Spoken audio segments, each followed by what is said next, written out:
आचार्य श्री के व्यक्तित्व में अद्भुत आकर्षण था। जो भी आचार्य तुलसी को देखता आश्चर्य में डूब जाता। कितनी अपूर्व क्षमता थी उनमें। 18-18 घंटे काम करते थे। उनके नियम कितने कठोर थे किंतु कितने सार्थक। बहुत कम भोजन करते, बहुत कम निद्रा लेते और उनका विश्राम करने का तरीका भी उन्हीं की तरह अद्भुत था। वे कोई ग्रंथ पढ़ते पढ़ते बंद कर देते और कहते, चलो थोड़ा आराम करते हैं। और शिष्य देखते कि थोड़ी देर के बाद ही आचार्य तुलसी कागज और लेखनी उठा लेते और उनका रचनात्मक आंदोलन शुरू हो जाता। अचानक लेखनी रुक जाती और गुरुदेव फिर कहते, अरे फिर आराम कर लेते हैं। और वो कुछ और काम करना शुरू कर देते। यही गुरुदेव की विश्राम पद्धति थी। आचार्य तुलसी वैसा विश्राम नहीं करते जैसा सब करते हैं। वे काम छोड़कर आंख नहीं मूंदते, लेटते नहीं, बल्कि उनका विश्राम यह है कि जो काम कर रहे थे उसे छोड़कर नया उपक्रम आरंभ कर दिया जाए। इन्हीं में उसी उनको आराम मिलता था। ये हम उनसे सीखते हैं। आचार्य श्री के विगत जीवन की कुछ घटनाएं दर्शा रही थी कि कैसे आचार्य श्री की प्रेरणा से गंगानगर जिले के एक व्यक्ति ने, जो अपने जीवन भर की लाखों की कमाई शराब में खो चुका था, उसने शराब का सेवन छोड़ दिया और सुधर गया। बाड़मेर इलाके में दयाराम नामक चोर आचार्य श्री को अपने घर ले गया और उसने आचार्य श्री को श्रद्धापूर्वक दूध की भिक्षा दी। आचार्य ने कहा, दयाराम, हम इसके अतिरिक्त एक भेंट और लेना चाहते हैं।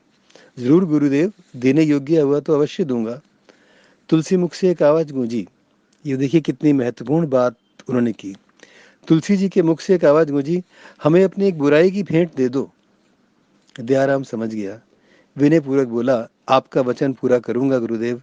मुझ में चोरी करने की जो बुराई है, मैं आज ही से उसका त्याग कर देता हूँ। मैं आपको एक बात मेरे मन में आई थी, भिक्षा की बात पर। भिक्षा और भीख में बहुत अंतर है। आप लोग समझते हैं, मैं तो केवल याद ही दिलाता हूँ, दोहराता हूँ। तो और जो जैन धर्म में भिक्षा जिस तरह से ली जाती है, उसका तरीका संभवतः आप जानते होंगे कि उनके पास एक कठोता सा होता है, या वो अपने हाथ खुले करके कर लेते हैं। तो उसमें वो भिक्षा लेते हैं। कटोता भी वो अपने हाथ से बनाते हैं। वो लुगदी का बनता है, मिट्टी का नहीं, बहुत साफ सुथरा होता है। और उसमें लेते हैं। और देखिए, पानी का, जल पीने का जो उनका पात्र होता है, जितना वो भरा होता है, बस पूरे दिन वो उतना ही पानी पीते हैं। जितना उस पात्र में भोज्य पदार्थ आता है, वो उतना ही भोजन करते हैं। यानी जितना संयम इस धर्म में है, इतना संयम संभवतः किसी और धर्म में है नहीं। ये मैंने जब अध्ययन किया, तब मैंने इनको बहुत नज़दीक से देखा कि भाई ऐसा होता होता है। क्योंकि और जगह भी हम जाते हैं, मैं कई जगह सत्संग में जाता हूँ, कभी अपनी माता जी के साथ गया, कभी दादी जी के साथ, कभी दादा के साथ, या दोस्तों के साथ। तो मुझे भी याद है, रोटरी क्लब वाले एक बार एक महाराज जी के दर्शन कराने ले गए थे हमें। मैं उसमें अध्यक्ष था। तो उन्होंने अध्यक्ष मान करके एक बड़ी कुर्सी मेरे सामने रख दी, और महाराज जो है वे एक सिंहासन जैसी कुर्सी पर बैठे। थोड़ी देर बाद जब उनकी श्रीमती जी आई, तो वो गहनों से लदी हुई थी, और साफ लग रहा था कि वो मेकअप करवा कर आई हैं, कि उनकी भौहें जो हैं वो बता रही थी, वो वैसी नहीं तनी थी जैसे कि सामान्यतः तनी होनी चाहिए। वो तनी नहीं, बनी हुई थी। और फिर हम लोगों को जो देखिए, पूरे पंडाल में हजारों लोग बैठे थे, जहाँ उनकी प्रतीक्षा कर रहे थे कि हमारे बाद वो उनको जाकर के उपदेश देंगे। और मैं सोच रहा था, ये इतने आडंबर में रह रहे हैं, तो सादगी का उपदेश कैसे देंगे, संयम का उपदेश कैसे देंगे। जो इतने स्वर्ण खचित उनके बर्तन आ रहे हैं जिसमें भोजन कर रहे हैं। तो यही वो जो ऐश्वर्य है, वो असली नहीं है। ऐश्वर्य कुछ और है। ऐश्वर्य वो है जो भगवान कृष्ण जो है ना, एक मोर का पंख लगा लेते हैं, बस उतने में ही उनका ऐश्वर्य नजर आ जाता है। वो कुछ नहीं करते, अपनी कमर में एक सुंदर सी बांसुरी खोस लेते हैं, बस वही उनका ऐश्वर्य है। तो हम सब के जो ऐश्वर्य हैं, वो नहीं होने चाहिए जो विलासिता वाले होते हैं। बहुत कुछ चीज़ें आवश्यक होती हैं, पर उनको हम अनिवार्य तत्व बना लें विलासिता के पदार्थों को, तो गलत होगा। ऐसा आप भी समझते हैं। तो वो भिक्षा केवल उतने ही पात्र में उतना ही खाएंगे, पानी उतना ही पिएंगे, ये पैदल ही चलेंगे। मैं बार बार इस बात को कह रहा हूँ क्योंकि नंगे पैर पैदल चलना बहुत कठिन है। घर में भी हम नहीं चलते नंगे पैर। तो आप सोचिए कि वहाँ कीचड़ भी है, गारा भी है, मिट्टी भी है, पत्थर भी है, कील भी पड़ी है, पर कितनी सहन शक्ति होगी। खैर, आगे चलते हैं। तो दयाराम जी ने चोरी। इस प्रकार कोयम्बतूर की केंद्रीय जेल में आचार्य तुलसी का प्रवचन सुनकर दंड भोग रहे अनेक अपराधियों ने अपने पापों को त्यागने की शपथ ली।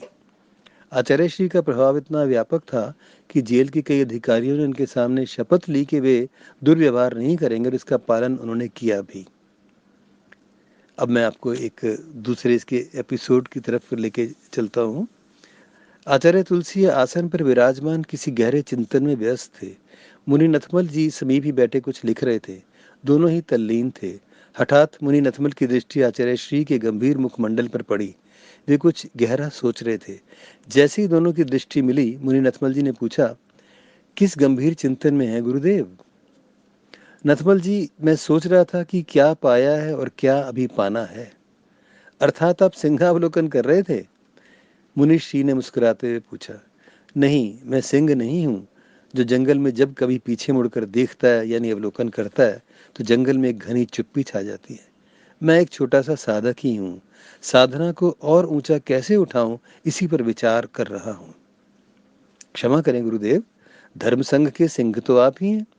जब भी आप अवलोकन करते हैं, हम सबकी स्थिति शावकों सी होती है। आप परम साधक हैं, गहन तपस्वी हैं।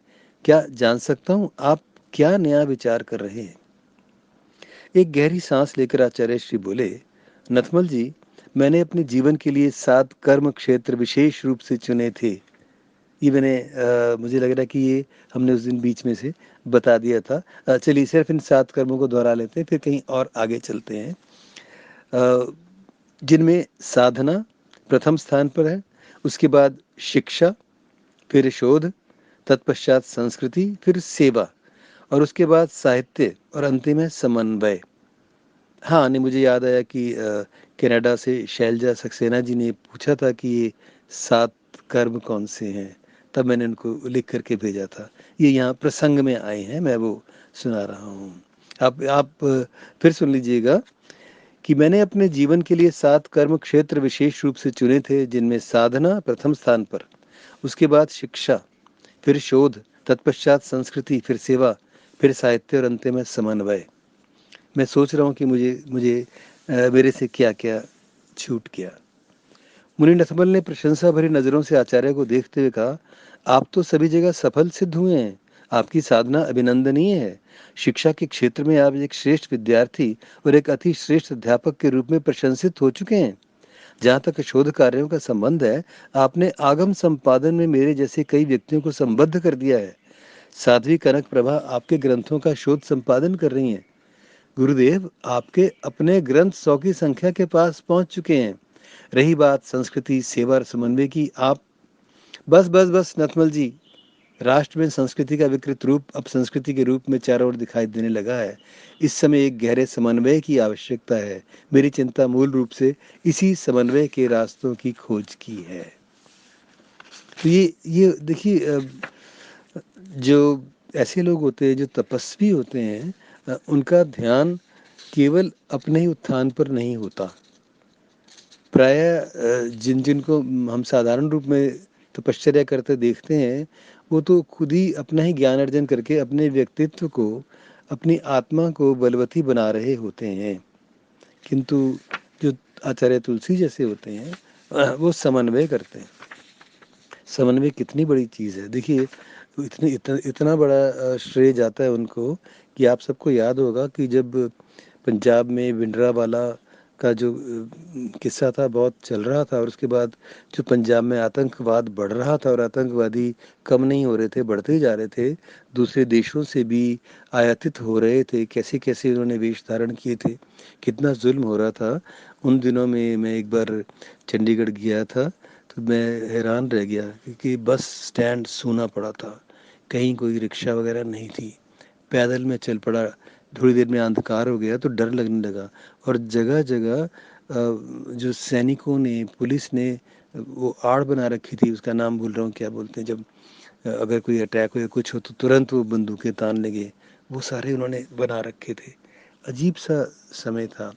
तो ऐसे में फिर जो विनिमय हुआ, विचार विनिमय, पहले इंदिरा गांधी जी से, बाद में राजीव गांधी जी से प्रधानमंत्री के रूप में। तो लौंगेवाला भी संत है, थे उनके, आप सब जानते हैं। तो संत लौंगेवाला के साथ आचार्य तुलसी की एक बैठक हुई थी बड़ी, जो बहुत जिसकी बहुत चर्चा हुई। उसमें उन्होंने जो रखे कि आप किस तरह से पंजाब में शांति पैदा कर सकते हैं। और ये बहुत कम लोग जानते हैं कि जब उसके बाद पंजाब शांत हुआ तो वहाँ इसमें तुलसी, आचार्य तुलसी और संत लौंगेवाला की उस बैठक का अत्यधिक प्रभाव था। जहाँ संत लौंगोवाल की जो मांगे थी वो उन्होंने प्रधानमंत्री से पूर्ण करवाई थी आचार्य तुलसी ने, और जो प्रधानमंत्री की मांगे थी देश में शांति स्थापित करने की, वो लौंगोवाल जी की से आचार्य तुलसी ने पूरी करवाई थी। तो ये एक था, मैं उसकी एक पूरा मैंने लिखा, पूरे मैंने बताया था ना कि उसमें उन्हीं के वही संवाद हैं जो बोले गए हैं। पर वो फिर आपको फिर कभी सुनाऊंगा। और अभी मैं आपको एक क्या सुनाऊं ये सोच रहा हूँ। हाँ, देखिए, क्या कहते हैं, हम देखते हैं कि चमत्कार है, कि चमत्कार क्या चीज़ है, कि साधु संत जो हैं, जो बड़े ओजस्वी होते हैं, वो चमत्कार करते हैं, ऐसा हम पढ़ते हैं, सुनते हैं, और हम काफ़ी उन पर विश्वास भी करते हैं, और कभी कभी अविश्वास की धारा में बह रहे होते हैं, पर मान लेते हैं कि ठीक है, होगा कभी ऐसा। हम कभी, जहाँ हमारी आस्था बलवती होती है, तो हम प्रश्न नहीं करते। मुझसे एक बार बल्गारिया में मैं विजिटिंग जब प्रोफेसर होकर वहाँ काम कर रहा था, तो मुझसे एक विद्यार्थी ने पूछ लिया, बहुत मजाक उड़ाते हुए, कि क्या है आपकी माइथोलॉजी। कहते, क्या है आपके हनुमान जी। बंदर थे वो तो, उन्होंने बंदर ही कहा, कि हिंदी में बोला कि वो क्या थे। और ये क्या होता है, ये कोई एक नीचे से पूरा धड़ आदमी का है और ऊपर से हाथी का है, और आप पूजा कर रहे हैं।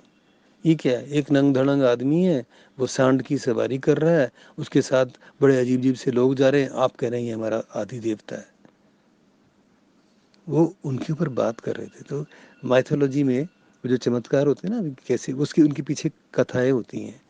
तो फिर मैंने उस बच्चे को थोड़ा सा समझाने की चेष्टा की, तो मुझे लगा कि ये ऐसे शायद नहीं समझ पाएगा।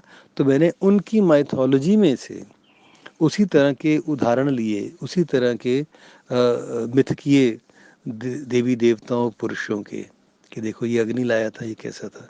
तो अब चूंकि मुझे तो उस तरह के भद्दे शब्दों में नहीं बोलना था, शालीन रहना था, पर मैंने जब उनको ये सारी चीज़ कही, और उसके बाद नीरवता छा गई। और थोड़ी देर बाद, जिसे कहते हैं ना, चमत्कार क्या हुआ, कि वो बालक जो पीछे बैठा हुआ था अपने 4-5 साथियों के साथ मजाक उड़ाने के लिए, वो अपने साथियों के साथ आया, और वो उसने मुझसे क्षमा मांगी। तो ये समझ में आता। तो मैं चमत्कार की बात कर रहा था कि ये सच में होते हैं। आपके जीवन में भी कभी ना कभी हुए होंगे, मेरे जीवन में होंगे। मेरी एक पुस्तक इसी पर आ रही है कि जो ऐसी अनहोनी घटनाएं हुई, जो ऐसी अदृश्य शक्तियों का को जो स्वतः अनुभूत किया, वो आपके सामने मैं प्रस्तुत करूँगा अपने बाद के किसी एपिसोड में। इसमें मैं आपको एक बताता हूँ। चलिए आप तब तक इसको सुनिए, मैं दूसरे